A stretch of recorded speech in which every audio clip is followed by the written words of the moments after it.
The youngest captain in the history of Ajax Football Club, none other than Matthias de Ligt. Matthias de Ligt তিনি ইউভেন্টাসে গিয়েও trophy জিতেছেন, আয়াক্সের হয়েও trophy জিতেছেন। যখন তিনি বায়ার্ন মিউনিখে গিয়েছিলেন সেখানে গিয়েও বুন্দেসলিগা জিতেছেন এবং শেষমেশ এই মৌসুমে এসে 2024-25 মৌসুমের শুরুতেই মাটিয়াস ডিলিটকে ম্যানচেস্টার ইউনাইটেড কিনে নেয়।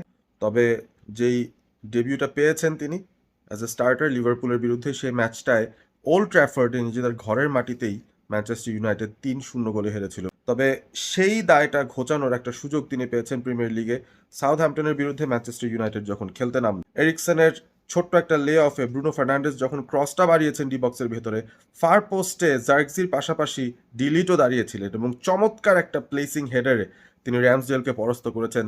ফার পোস্টের সাইড নেটে গিয়ে বলটাকে হেডে পাঠিয়েছেন এবং ইউনাইটেড সেখান থেকে আর পেছনে ফিরে তাকায়।